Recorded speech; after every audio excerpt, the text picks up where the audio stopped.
All right. Hello, everybody. Thank you, Radu, for the introduction. As you mentioned, I'm working in the area of app security. So I'm not developing apps myself, but I'm actually working on both analyzing apps. That's the App Suite product that we have at GuardSquare, and we also have protection. And I'm working on both of those at the same time in the iOS and Flutter world. Previously, I also worked on the Android side of our scanning solution. And when I transitioned to the Flutter part, I thought there was a very interesting distinction between how Flutter apps look to an analysis tool and regular apps. So let's look at that a bit today. So first, what actually is Flutter? If you haven't seen it before, the idea is that it's an app development framework where you just use one code base for, I think, 5 platforms even nowadays. So you can write the code and deploy it on Android, iOS, in the web, also on Windows sometimes. And this is a very neat thing for developers, of course, because you just write all of your code in one language. But the structure of the app thus needs to be a bit more complex to handle all of this. So you have the Dart code that compiles to native code that looks exactly the same for all platforms. And to be able to run this code properly, you have the Flutter engine and the Dart VM underneath it that actually execute this and make sure that it wires it up correctly with the APIs for the native platform that we're talking about. And you can also write native specific parts in your Flutter app. If you, for example, have certain plugins in there that you want to have certain behavior for iOS or for Android, or also third-party plugins that you use can have parts that are platform-specific. And then those pieces of code can communicate directly through something that Flutter calls the method channel API. So you define methods and the signature, and you can then interact between the Dart code and the platform-native part of your app.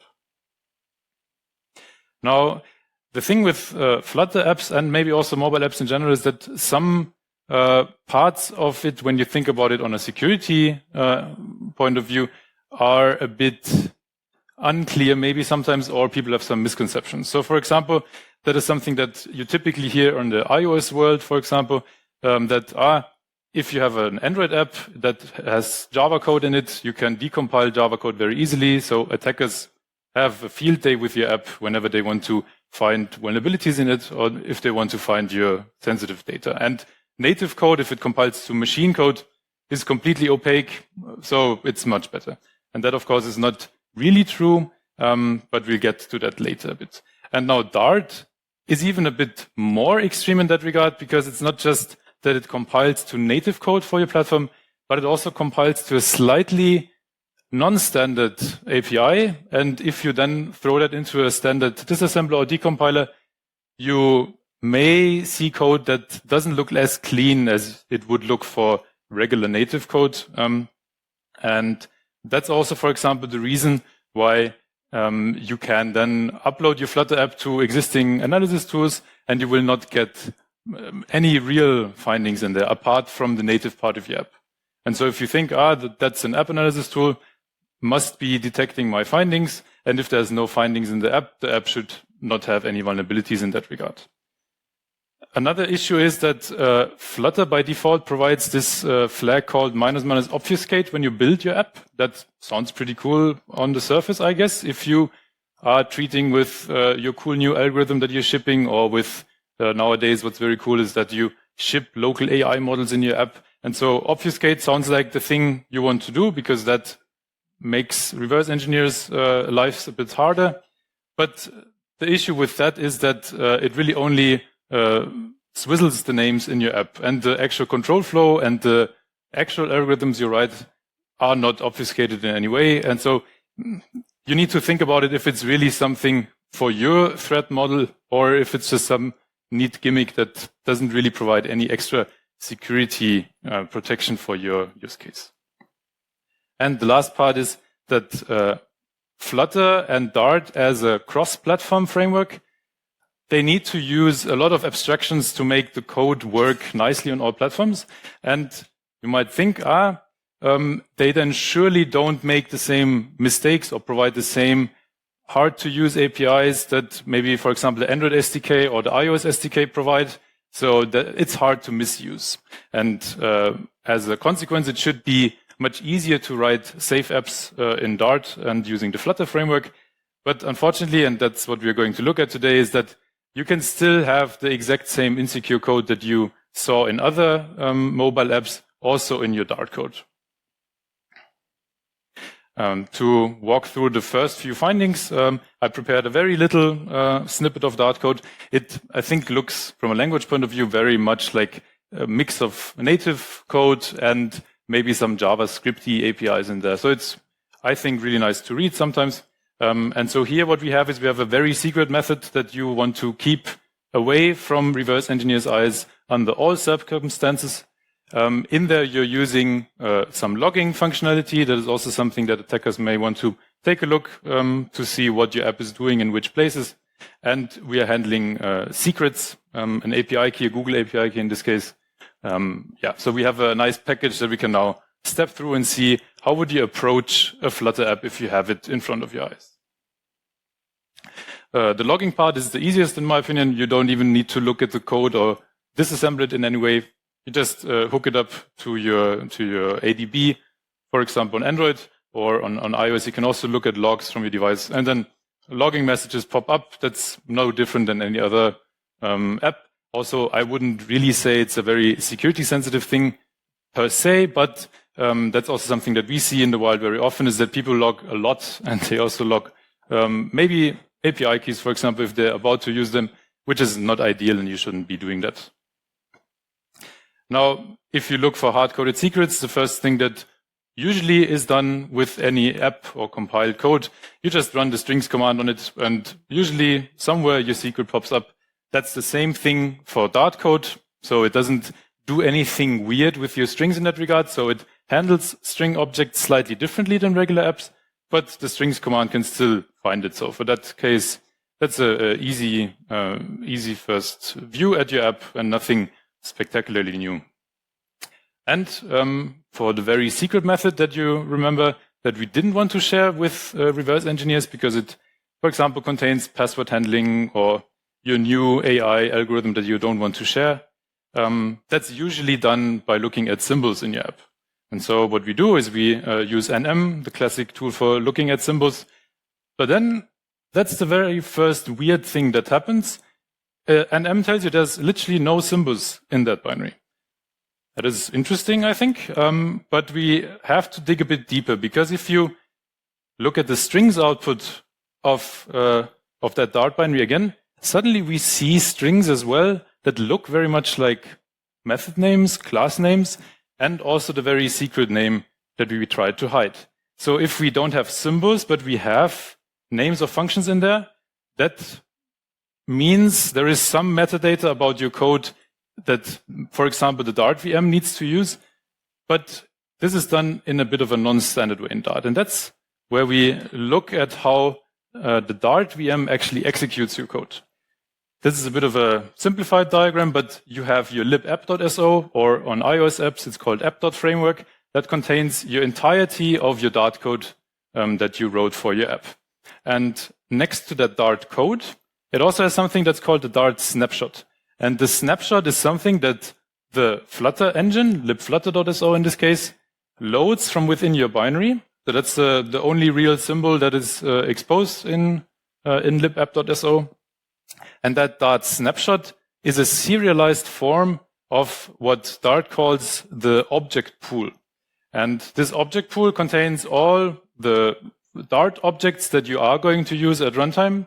And for example, if you're printing string, that string is such an object that lives in the Dart object pool. And after deserializing that in the Flutter engine, it gets put in this Flutter heap. And whenever the Dart code needs to access a certain object, it asks the object pool, hey, can you please give me a reference to this? And then you get a pointer back and can use it. And the reason why we saw those function names is that the object pool also contains objects for all code entities. And this is because Flutter uses this VM structure, which is also, as a side effect, you can use non-compiled Dart code to run in your VM. For example, in debug mode, that's what's happening. And so it needs to know about those function objects and class objects. And if you want to look at this object pool and see what does this app actually contain, there's this very nice tool called Flutter that is supposed to parse the object pool and give you a summary of what it contains. So if you throw any libapp.so into this tool, you see that it does some parsing. It talks about the Dart heap. It talks about the object pool. Sounds very nice. So let's see what that actually now produces. The output tree structure contains, as the top level, a few scripts, for example, that you can use if you want to tinker with your app in Frida, or if you are using IDA Pro as a decompiler, they have some very useful scripts to actually make reverse engineering that app easier with metadata retrieved from the Dart object pool, for example, function names, function signatures. And if we take a look at the ASM directory, that actually is supposed to generate a file tree of the Dart files your libapp.so was compiled from. So every function that you have in your app also, for example, has debugging metadata, like what is the file where it was defined, what is the line, and how big is that function. And that's what they try to reconstruct here. So for example, they see that we have a main function and a very secret function, tell us about their type, and then give us some disassembly. But in my opinion, that disassembly there is maybe a bit unclear to look at sometimes. So what I would rather suggest is that we take a look at those addresses, and when we look at the binary in an actual disassembler, we can just map the names with those addresses that Flutter gives us, and then we have the best of both worlds. And then this is what comes out of this. So we see there's a main function at this address that Flutter told us. And it's not very big, has a few instructions. So those are ARM64 instructions if you've not looked at assembly before. But the main part that's happening here is that we have a call to a function called very secret. And this is exactly what happened in the Dart code that we wrote. But there's currently nothing else really happening. If you look at very secret itself, remember we had a print in there that just printed some nice API key.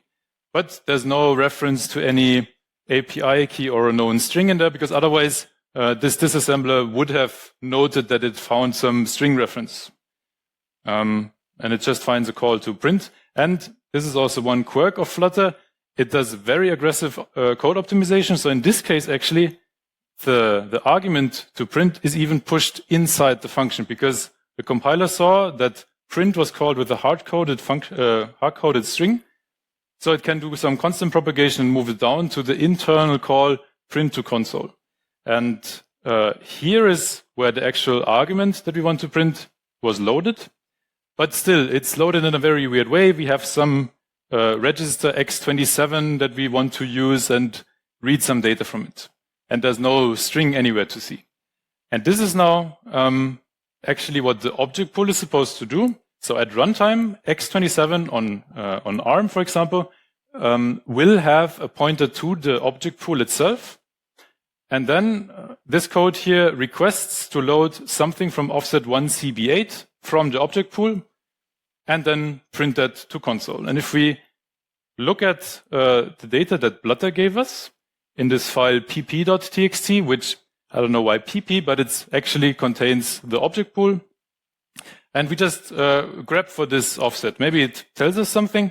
And here it says, at offset 1 CB8, the object pool contains a string object with the string that we expected to see.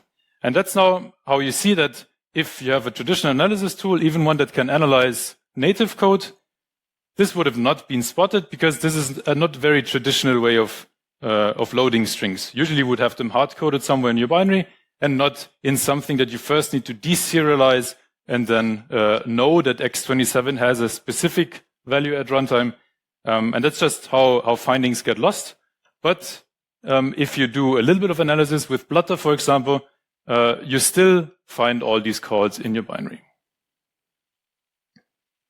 Now, if you are past those, let's say, easy findings that you would usually expect, like hard-coded secrets, there are also those security issues I was talking about initially, where maybe the abstractions that Flutter does could help with making it less error prone. But unfortunately, one very classic thing that happens for Android still lives on Flutter, which is on Flutter, it's called the bad certificate callback.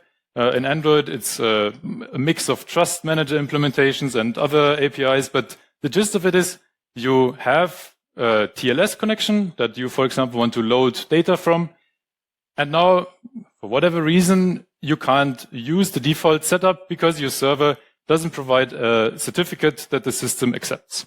This could be, for example, you're using a development instance where you have a self-signed certificate, or for whatever reason, your company has their own certificate authority, and they don't get accepted by the system certificate storage. And if you go through Stack Overflow, it's a very prominent question of, hey, my TLS connection was not accepted. What can I do?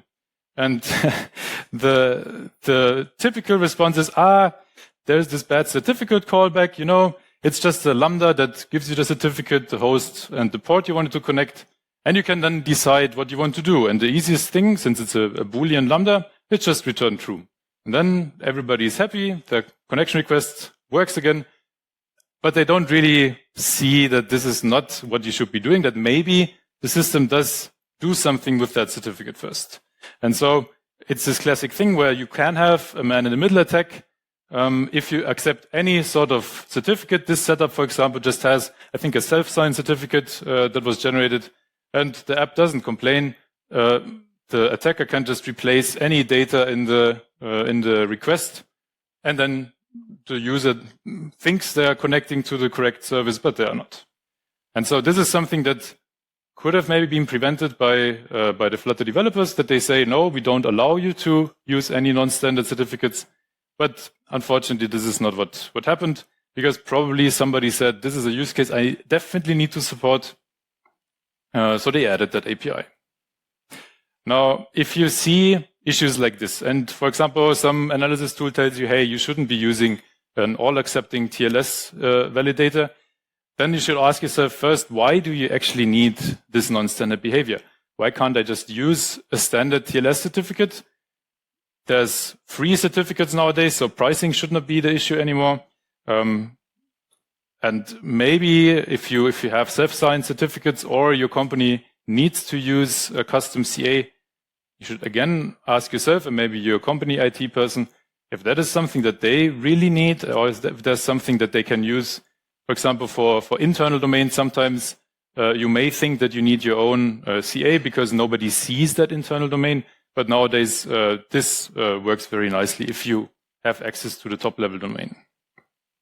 And if you then have use cases where you need to, for example, set a specific bad certificate callback, then please don't use some custom code that you found somewhere on Stack Overflow, but maybe look for that specific use case of yours and see if there are well-known and well-tested third-party libraries that, for example, support the use of specific self-signed certificates instead of just allowing everything. Now, the next vulnerability kind that you can still also have in your Flutter code is the classic class of injection vulnerabilities. So I would say the evergreen of this class is the SQL injection, where you just have some, in this case, for example, an SQLite API in Flutter, and you execute some queries against it. This sample code is actually modeled very closely to some existing, I think it was a library, not an app, that 2 years ago had CVE for exactly that. They had some list of downloads of paid videos that you could purchase in that app. And if you could provide a different download URL, that would just be pasted inside the SQL query, and then you could circumvent certain security checks, which is very unfortunate. Because, of course, if you just do string formatting for your SQL queries, this is just SQL injection again, and it's 2025. This should not be happening anymore. And also, SQFlite, for example, that's the library that's pretty common for SQL and Flutter, does support pre-made SQL queries and all these sorts of defenses that have been out in the wild for a while. But if you again look at Stack Overflow, those raw queries are still apparently the thing that people sometimes prefer because they're easier to use.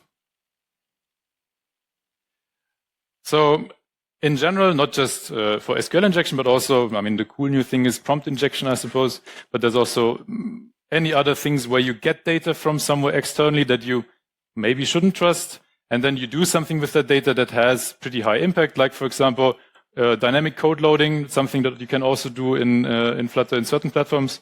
You should maybe not use data that you got from an intent from the outside and use that to load code dynamically and all these sorts of things. So please, as usual, you need to verify where that data comes from, sanitize it if necessary, and then take special care if that data ever reaches APIs that you should use extra care with.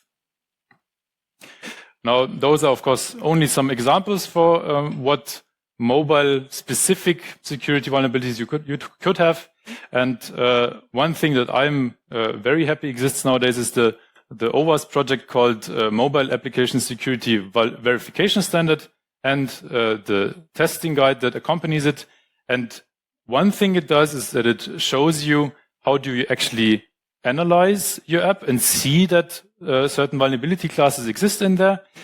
And the other part is also that it shows you what you should do instead. So this is a really good guide that you can just basically go through front to back and check that against your app.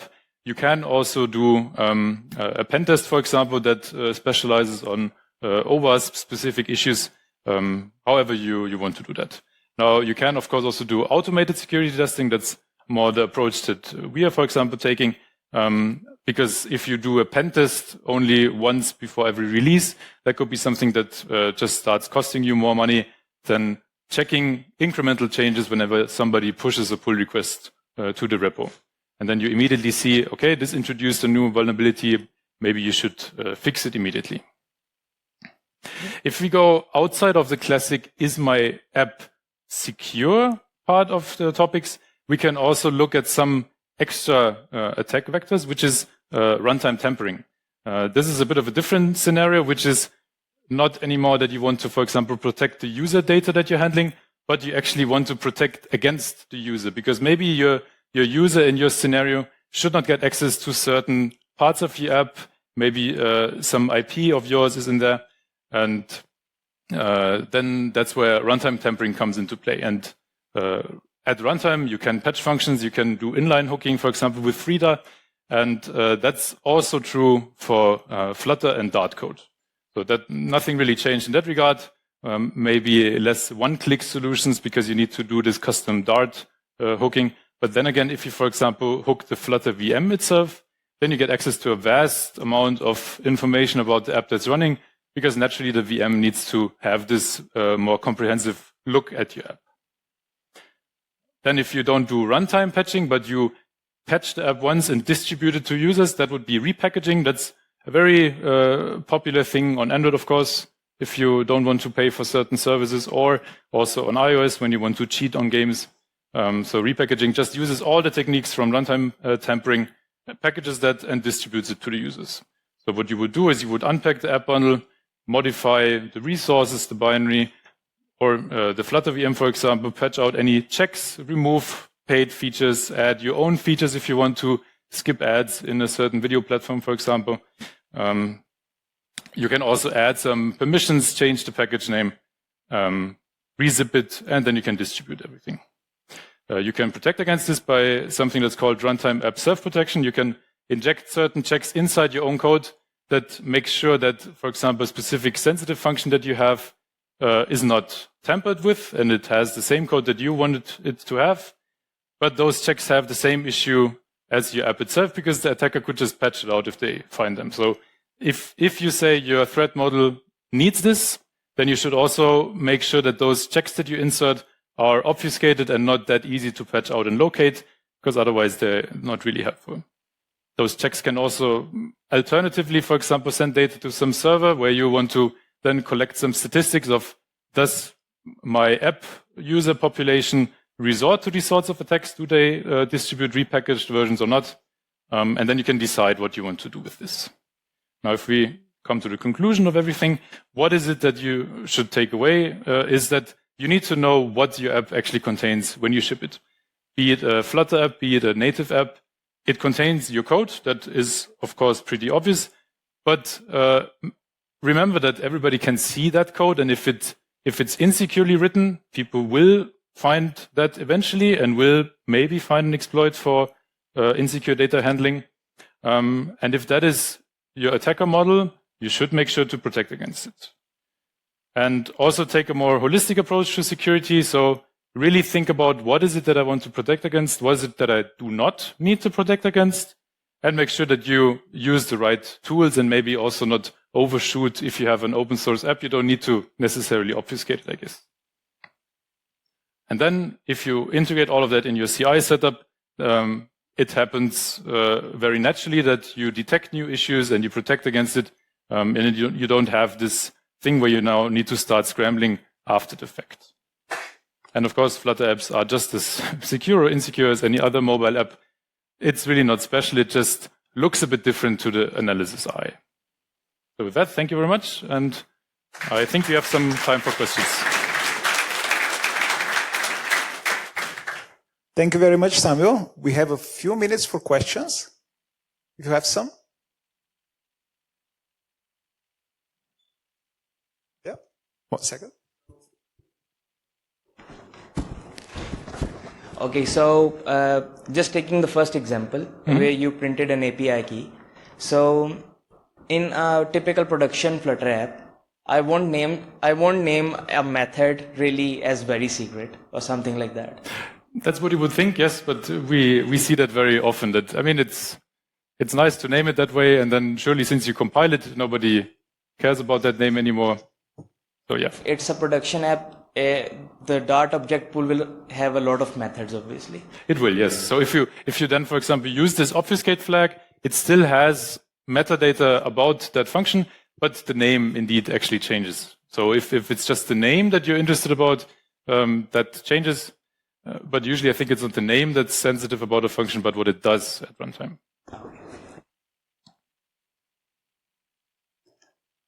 Other questions?